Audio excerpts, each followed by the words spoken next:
What's up, YouTube? It's Joe Catchpolia sitting on the couch making some money investing in fractional real estate online, as usual. Today I'm going to talk a little bit about when the DAOs on Lofty buy back and burn tokens.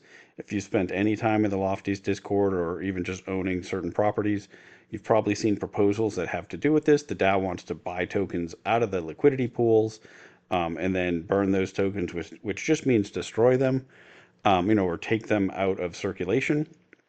It is in general, it's almost exactly the same thing as when public companies do a stock buyback. But there are some peculiarities with Lofty that make it so it doesn't work exactly the same. And so I want to get into this a little bit. So if you don't know what a stock buyback is or what it is, the company, they have extra cash, they take that money and they want to buy their own stock. They do this to, they say to consolidate equity. It's a positive signal to the market, right? Like, oh, we have money, we have so much money, we're just buying our own stock because we think it's the best investment out there. They create artificially higher earnings per share just because they're getting rid of the number of earnings, right? They have the same, I mean, the number of shares. They have the same number of earnings. They're dividing it by less shares. So all of a sudden, it looks like they have higher earnings per share. Um, this again it's more intended to trick the market than anything else. And then they talk about, you have increased flexibility and timing. And I think they're comparing this to versus like paying out a dividend or something like that, right? If they're going to do buybacks, they can say they're going to do buybacks, but then they can time them in a way that they're being a little bit opportunistic. There's a whole bunch online that you can read about, why this might be something that companies would do. One of the main things, and this is just a different article, they talk, reasons why companies want to do this, right? And it's to consolidate ownership by removing shares that are out there. There's less votes basically, and so everybody's vote means a little bit more. So, I think that is not really a great reason on Lofty. I guess it could be depending on the situation, but it's not, I think it's very rarely someone's motivation when they propose that, especially because the way when they're taken out of the pools, um, the voting rights of the people that have staked those, I believe, aren't diluted, but I'm not positive. So that'd be interesting to find out. If anybody knows the answer to that, please put that in the comments. Um, by the way, please like and subscribe. And in the description of this video, I have a link to my Discord. It's general fractional real estate investors Discord. There's about 80 of us now that get in there and talk pretty regularly. Feel free to jump in there if you want to talk about this topic. I know some of you guys are really more knowledge about it than me, and then I've definitely noticed some of you have some like weird ideas about how useful they may be or may not be. Um, and also in the description of this video, I have links to all the places where I'm currently investing in fractional real estate. Just because I do doesn't mean that you should do your own due diligence on all those platforms, and also on all of the properties that you look at on there. And also dig into this too. I'm going to go over the mechanics of it. How I understand it, and do way too much math today, honestly, especially considering it's almost 2 in the morning. But I think it's important to really like grasp, how this impacts our returns. Um, so one of the things when they do share buybacks, they say, okay, it reduces your costs in increasing your equity value. But one of the reasons that it works for shares is because one of the costs is they pay dividends, and they typically pay a certain dividend per share. And if they buy back the stocks, then they don't have to pay dividends to the stocks that they bought back. That's not how it works on Lofty because we're just always distributing whatever excess cash flow the property has, and it'll be spread among all of the outstanding tokens, but it doesn't reduce the amount that gets spread out. So this is one that is a reason for share buybacks, but it doesn't affect us. And then they want to appear financially healthy again. I mean, we talked about that on the other one. But so one of the things you'll notice is it's very much about optics, right? Companies do share buybacks. It's we didn't see anything yet that said, oh, well, they're making money doing it, right? Um, the argument is sometimes that when they say, oh, it is a good investment, is if they think that they're, the property is selling for a deep discount to the value of the business, right?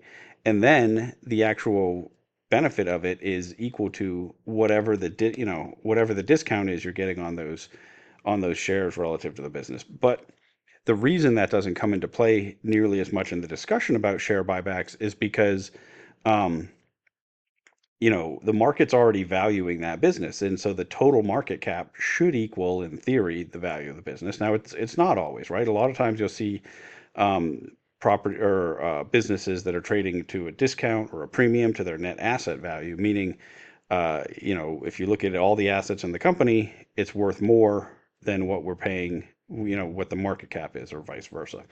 Um, but you'll notice that none of these things really talk about that you're making money by doing these buybacks, right? It's mostly signals to the market, consolidation of ownership, right? Like this is the only one, and it doesn't apply to Lofty, right? Where it's you're paying out less dividends, but it's because they do their dividends per share. So there was quite a bit of discussion on the Discord about this particular property. But in my example, I just have this one up. My example is not specific to this. My numbers, I'm going to give you some really generic numbers and go through a couple of things. So it's going to take a while. Buckle up. I apologize for the nerdiness in advance. I do think it's important to really understand if you're going to be voting on these burns or against burns, you should understand, why, what you want to do. And one of the things I think when I was in this particular Discord talking about it today, I think that I misunderstood Pleb's, I don't, or KD. I don't know if you guys know who Pleb is, right?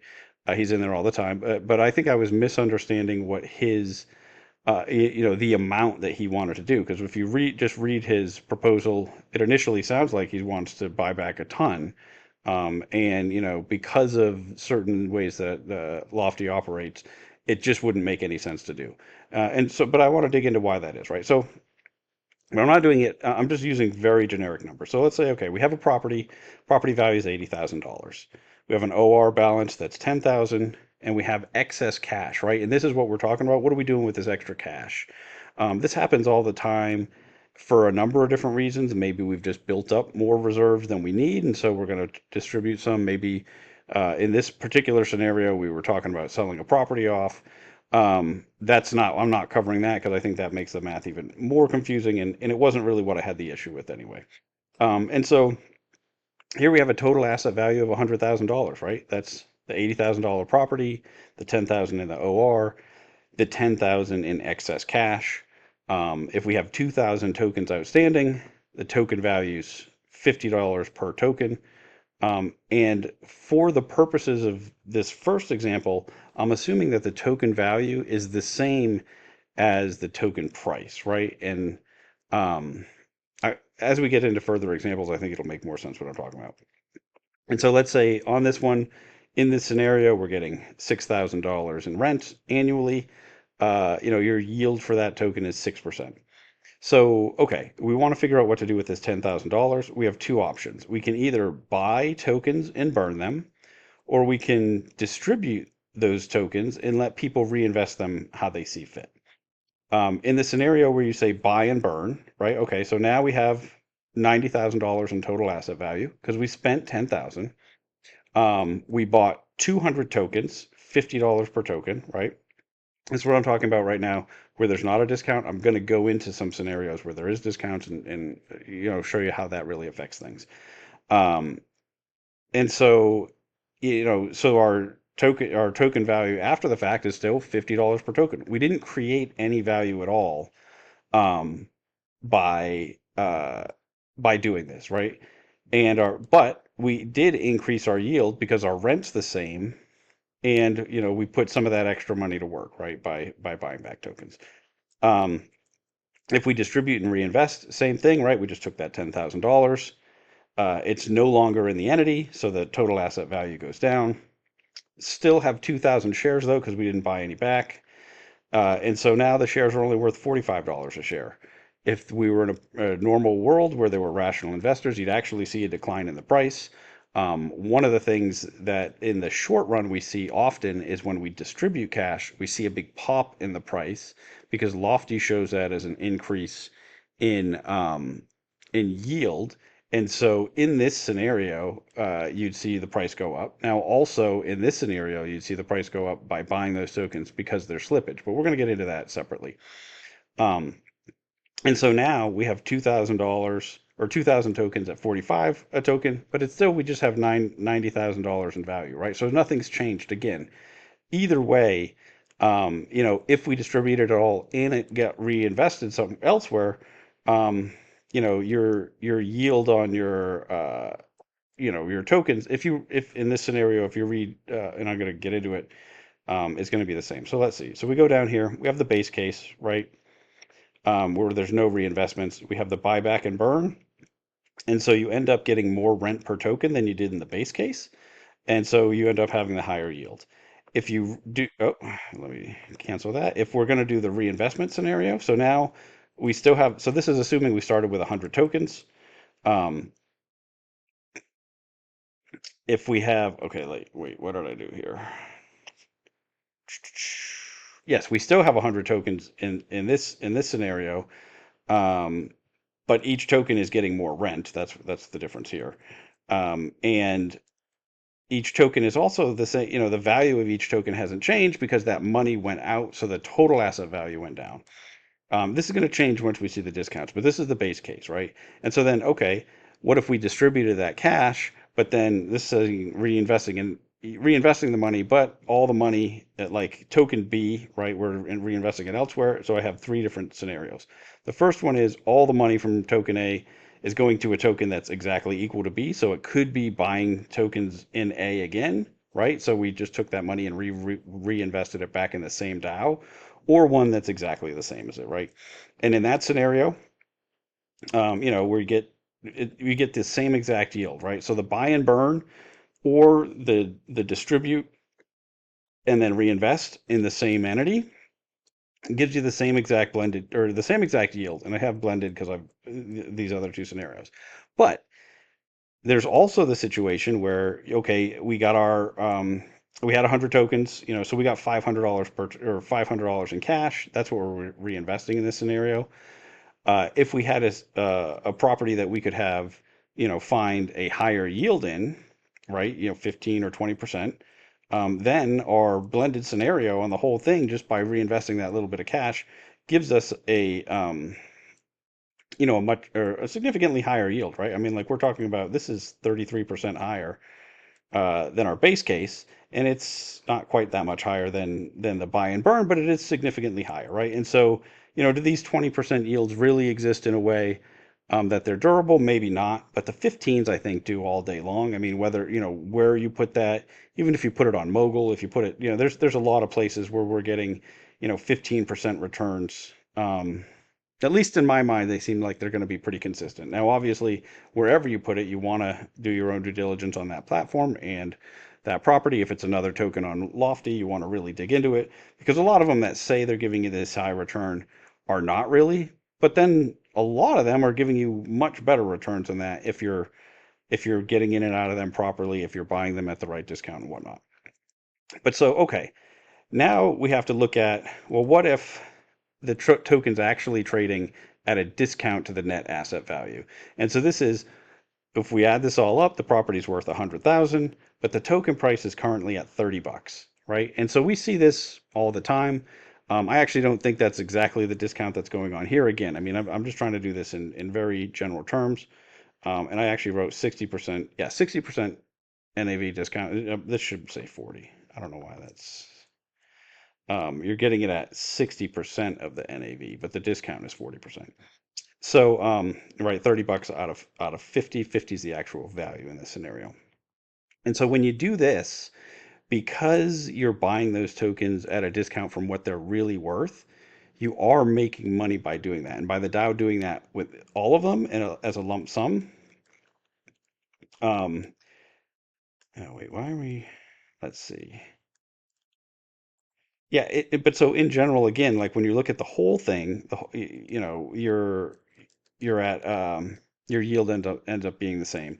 But when we go into the cases of, okay, we're doing our 100 token example, it ends up being you're a little bit better off to do the buy and burn, than you are to reinvest on your own, assuming, right? Again, this scenario is assuming there's no slippage whatsoever. So, in this scenario, you're creating, let's see, what do we do here? Oh, there's something wrong with my math. What is going on here?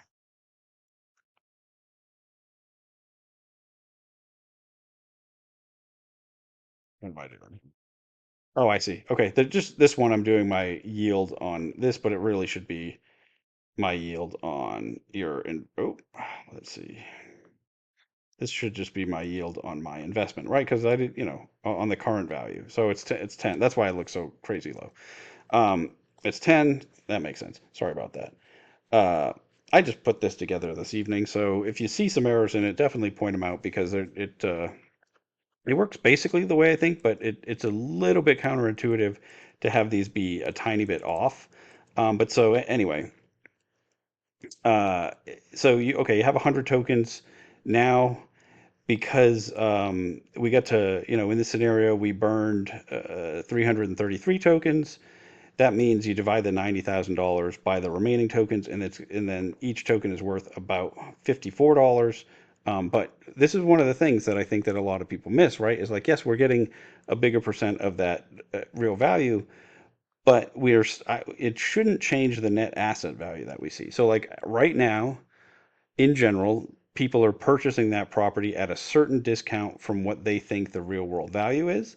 And they're doing it for a lot of different reasons. One, maybe they don't think the real world value is there. Maybe they think that there's a lot of risk in it because this is one that came from Yom. But I mean, there's other ones too. Like there's all different reasons why they think, there's this discount to the net asset value. And one of the things I probably shouldn't have set this up where the actual value is $50 a token because I'm not talking about a discount from the original token purchase price. I'm talking about a discount from the value of the assets, right? And I think that becomes clearer here because in this scenario, uh, we have the $54 value per token, and we're still just applying the 40% discount, right? So that gets you to 32.40. In the scenario where you paid out cash, the value of this goes down because we still have 2,000, and so again, $45 per token. Apply the 40% discount, and we're down to $27, right, per token. And so we look at that and we look at this buy and burn scenario. Okay, we have 100 tokens. Um, the value of those tokens, right, we paid and the price is 3,240, but the value of these, real world value 500 or 5,040. We look at our rent. Okay, we have a 12% yield, right? So okay, this is better. This is better, obviously, but then before we distributed that or did the buy and burn. If we look at reinvesting that 10,000, um, or your portion of it, which in this scenario is going to be $500, at the price that the new token price, which should be $27 in this example. And again, this ignores the short-term changes in price from slippage. I actually think by ignoring it, it's giving these ones actually look worse, even though in this portion of the calculation it makes it look better. So in general, you spent $19, or you got 19 additional tokens, and so uh, instead of having 100 tokens, you have 119. But your total value, it is a little bit less, right? So in that scenario, completely ignoring slippage, you were a little bit better with the buy and burn. Um, and again, also too, ignoring, well, no, because the fees are going to be the same, right? Whether you're buying here or you're buying here. And so I mean, it's close to a rounding error, but it is a difference, right? And so it's, 11.85%, 12 versus 12%. But if you are able to reinvest in anything that's doing a little bit better than this, um, well, and actually too, when we look at the first example, right, where we had all the $50 and we were ignoring net asset value, if you can find any investment that does even a tiny bit better, it makes more sense to distribute and reinvest outside, right? When we're ignoring the NAV and the slippage versus just the next one we're doing, just ignoring slippage, then you're actually better off if you think there is a single investment anywhere that you could put that cash in, you're better off with the distribution than you are with the buy and burn. Um, Once you start to take into account the benefit of the buying the discounted NAV, then then it is you have to do a little bit better than that. But again, it doesn't take a whole lot, a 15% return versus your 12, and all of a sudden you're significantly better by buying those, the additional ones, with the cash distribution. And then if you get to 20, then you're doing a lot better, right? But now we're going to look at, well, the way Lofty actually works is when you start to buy from the pool, the price goes up a lot. So, like, let's say I wanted to buy, let's just do a small amount right now, right? I'm going to buy 10 tokens. No, I'm going to buy 25 tokens because we're talking about doing a pretty big. Do I have anything in my Lofty wall? I do. Okay. Um, I'm just going to do this to show you what the slippage is per token, right? And again, I mean, this is not the specific property. I just have this one up. This is not the example, but okay. So just trying to buy $500 worth of this token or 25 tokens in this, which was not even $500. It's yeah, well, it's over. It's almost 700. But we're talking about slippage of $5.89 per token. I mean, it's huge, right? And so yes, you can slow it down, you can spread it out a little bit, but anytime that you're talking about doing a significant portion of buybacks, you're going to move that price up a bunch with the slippage. But that's going to be a short-term move, right? You're going to move it up. It's going to cost you a whole bunch to buy them, but as soon as your buys disappear, that price is going to slowly move back down. And we've seen that over and over again. And this is one of the reasons why I think when you have the people like on 90 Madison, we're investing and we're not doing that with slippage though, because we're paying down the mortgage. But there are some, I think Sangamon, we're buying tokens and paying it down. And I think it makes some sense there because we're doing it every single month with cash flow. And so even though we are artificially keeping the token price high, it's staying that way, consistently, right? So we're not going to end up stuck with this lower price because, okay, if I want to get out 6 months down the road and we're still doing that, that price should still be inflated like that. But so I'm using an example, and I still see him saying 60%. It should just be 60% of NAV. It's a 40% discount. But here I'm saying, okay, if we're buying and burning, because we're buying $10,000 worth, it's going to be a $3 slippage. Now, obviously, if we're doing $10,000, it's going to be more than $3 slippage on this particular property. There might be some other ones where it's less, but there's no, this one I think you can only invest a very small amount before it just starts to make no sense. But so in this scenario, I'm using $3 for the buy and burn. And if we read it, if when we're reinvesting, I'm only using $1 of slippage if I'm using reinvesting in that same one. And my thought process there is significantly less. If you distribute all the cash, only a small proportion of the people are going to reinvest back into the property. Many of them are going to invest in other options, right? And so um, again, I mean, this math up top is basically the same. Where it starts to get interesting is down here. And so one of the things, and this sort of happened by accident, by having $3 in slippage on this side and only $1 in slippage on the reinvestment, it actually made it so that your returns were exactly the same. I didn't do that on purpose. I got really lucky with the math there. I thought it was pretty surprising, and I'm honestly, it makes me worry that I have a problem with my sheet and I'm calculating something wrong. Um, but I mean, I don't know. So if you think that's wrong and the math is a little bit different than that, I'd be interested to see. But I mean, it's $2 difference in the amount, and so because of $3 slippage, it means that you can, there's far fewer tokens that you can burn. I think it ended up being like 21 different, right? Well, let's see, or 19. 667 and where did we go there? 697. Oh, actually 30 different. 667, 697. So 30. So we're burning 30 less tokens in that scenario with $2 difference. Okay, that seems like that might make sense. But so it doesn't take very much slippage in the buy and burn scenario for it to all of a sudden be equal to the reinvest in that same, that where a lot of people are just reinvesting in the same one. So if you like this deal and you want to stay in it, you want to keep your cash in it. Well, if you did the distribution, some people could reinvest in this, and if depending on what percentage of people did that, you'd end up having, it doesn't take very much slippage at all to make these match. And I mean, as you just saw, because of how crazy the slippage is here, reinvesting in it becomes very difficult, right? It's a really small pool. um, and then in those same scenarios, again, because of how much the slippage hurts the, and again, I have this one wrong here. This should be based on, should be based on this 3,000, not on the 5. Yeah, so we're going from, by doing this move, we're going from 10 to 11, almost 12, right? And but to do either, you're juicing your returns about that much. And if you think about it, we're talking about, $10,000 from $100,000 total asset value. And so it's a significant, it's 10% of the value of the property. Now, on this one, what the discussion started as is, selling off one of the properties, using some of the proceeds to, fund the OR, fix up some of the others. But you'll see these discussions a lot, just on, buying and burning out of cash flow, or when the OR gets more full than we needed on certain properties.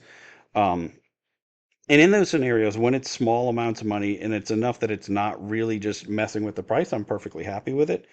But again, so in this scenario, it really, if you find anything that you can reinvest in, at a 15% rate and the same discount to NAV, you end up with more dollars in value and a higher yield.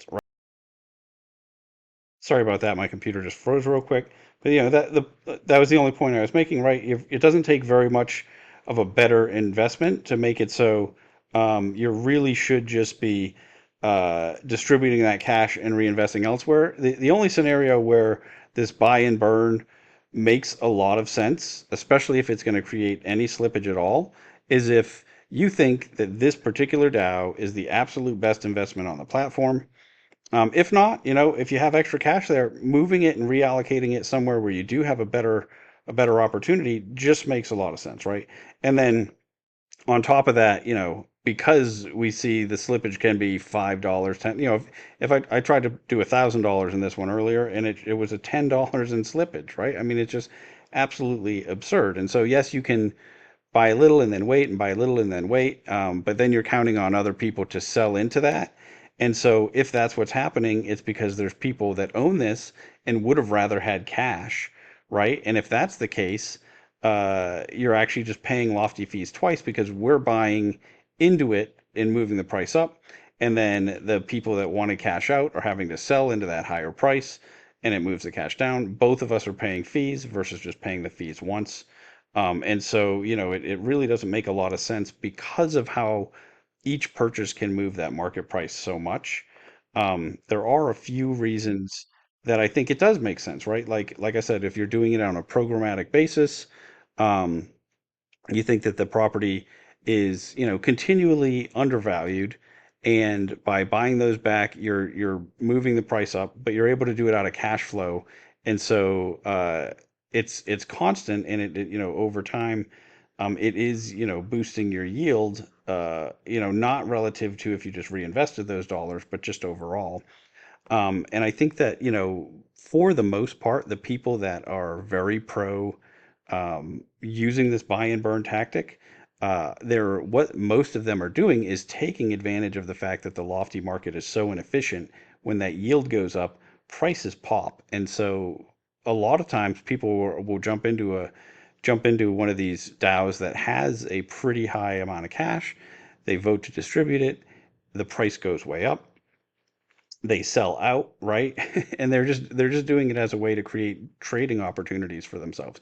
And so if you're looking at these share buybacks, you want to pay close attention to that, right? How much is it moving the price? Because that price move is just temporary. It's just because of the way that these AMMs work and the pricing feature works, because they're very thin markets. But over time, if you don't have these continual buybacks, you're just going to end up at a similar discount to the actual asset value that you're at today, unless something happens that makes the property more attractive. But just doing a buyback doesn't actually make it more attractive in the long run. All it's doing is getting some yield chasers to jump in. and also, just pushing it up just because of the slippage, because of the thin market. Um, that's really all I want to talk about. I know there's people that have, I've been involved in a decent number of properties now that have done some of these burns. And I do think, especially when you're burning, when your price is over the $50 value and you're burning, you're buying, instead of buying from the pool, you're paying down the mortgage and using those mortgage tokens to burn. I think it makes a lot more sense, because you're getting a discount to the price, right? Not just a discount to what we think the asset value is. Because one of the things is, unless we go ahead and actually sell the property, we never get to realize that discount to NAV, right? And so it is one of the reasons that I'm continually pushed to sell certain properties, because you do get that bigger pop. But if you're planning to hold it long term, bumping up the price temporarily through these, buy and burns, I think is just not, it's not particularly useful, because you're not, in the over the long term, you shouldn't be changing the market cap, right? It's still going to be, the market's looking at it as a specific discount to the asset value. I think an argument against that on Lofty is that a lot of people think about tokens as their discount from $50, and by doing these buy and burns and having less tokens outstanding, you can actually make it so the token value, the net asset value, is higher than $50. And now, does that create the opposite scenario?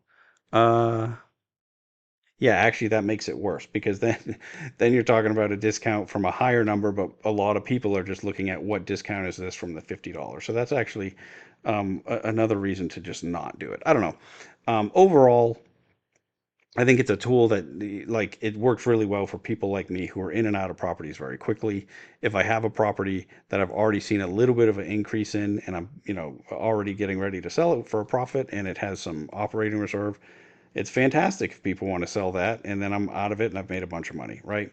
On something that is a long-term hold, if we can do it in a way where I really think we're getting value, right? I want to do it, but at the same time, you know, are we better off, anybody who wants to buy more of this one just goes and picks them up as they're cheap, versus, us artificially inflating that price just so the Dow can buy them and get rid of them? I just, the math doesn't really support that, especially not doing it in any chunky way.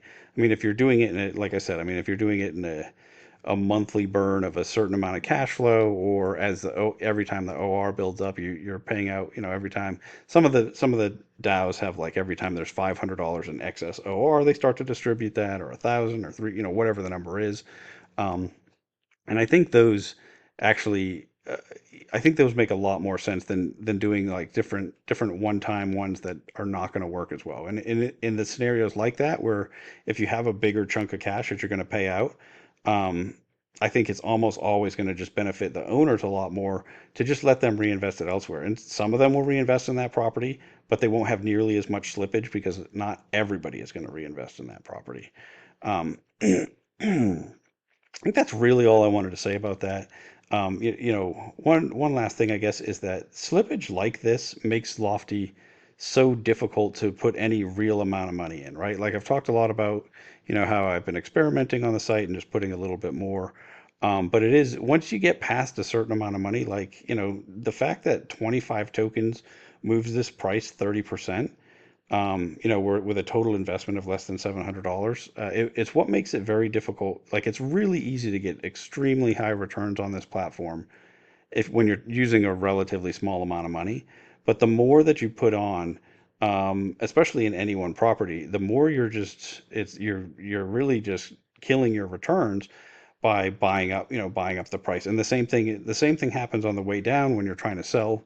You really just kill your returns there. And so, I know I've talked about this quite a bit.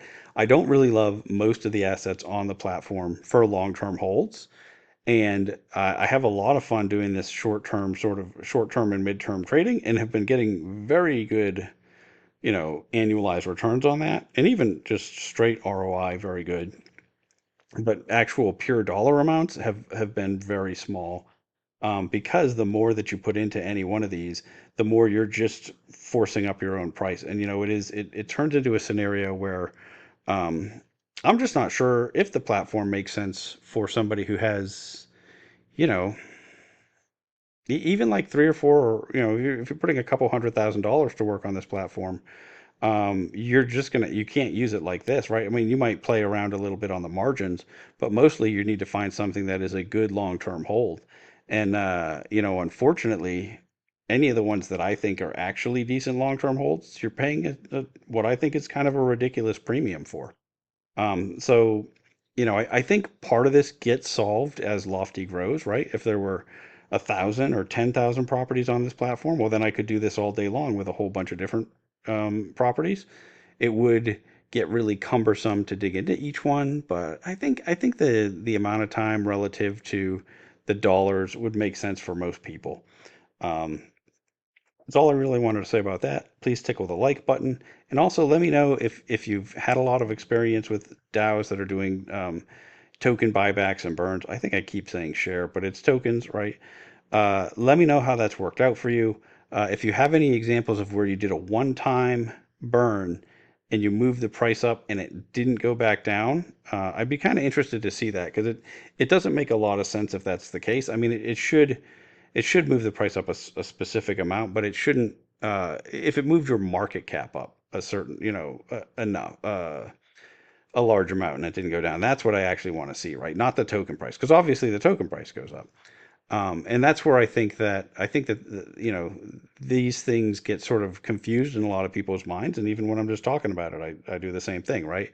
Because what's actually moving the needle for you for an investment is if the discount to the real world asset value or the net asset value is shrinks, right? And so if all I'm doing are moves that doesn't change the market cap, then just like a share buyback doesn't it doesn't change your market cap because your your price goes up as the buybacks happen. And if it still just ends up being the equivalent to the market value, uh, then it's not helpful for us to do that, right? And so sometimes I just get worried that people are trying to be a little bit too creative in some of the entities, and a lot of it sounds really great in theory, but sometimes it's just really hurting us. If I want to be, if so, for example, if there's some people that really want to reinvest in the asset, and others that would like to put their money elsewhere, both of them are worse off in a scenario where you force a buyback versus just distributing the cash. Because if you distribute the cash, I get to buy back into this property for less than what the Dow is, and the person who really wanted to use their money elsewhere gets to go use it elsewhere. And presumably they're doing it because they think they're getting a better return for that. Um, in any case, I think that's all I've got for today. Uh, Definitely, if you've spotted some errors in my sheet here, let me know. Like I said, I mean, I did just really put this together this evening, trying to come up with some really generic, examples. I think it does capture it relatively correctly. Obviously, there's a lot of nuance as far as like fees and whatnot. But the main point that I wanted to really just get to is that uh, if we ignore discount to NAV, then there's no difference between buy and burn and distribute and reinvest. And so then the the better thing to do would be to give people optionality, right? Because then they could get some of these higher returns if they exist. And if they don't, they're just as well off as if you had done the buy and burn. If you do, think about the discount, but you ignore slippage, then maybe you're just marginally better in that scenario, right? By doing the buy and burn. And then if you really start to think about the slippage, but think about it as a temporary price move, then you're just way better off, doing a distribution. And again, I mean, this is so it has to be an amount of money that is creating significant slippage for it to be where you don't want to do it. Um, yeah, that's really everything. Until next time, just going to keep making mistakes so that you don't have to.